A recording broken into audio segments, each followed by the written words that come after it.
Hello everyone, today in this video I will teach you how you can turn on or off your notification while screen mirroring or screen sharing from your iOS or your iPhone.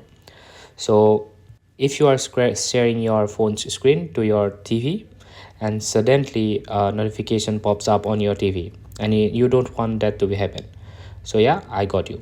For that you need to go to your settings. After that need to go to your notifications, and from here you will see this option called screen sharing. As you can see right now it's on, so it says allow notification. It means if you have enabled this, there will be notification whenever you share your screen. So you don't like that, you don't want that to happen, you just want your notification to stay on your phone.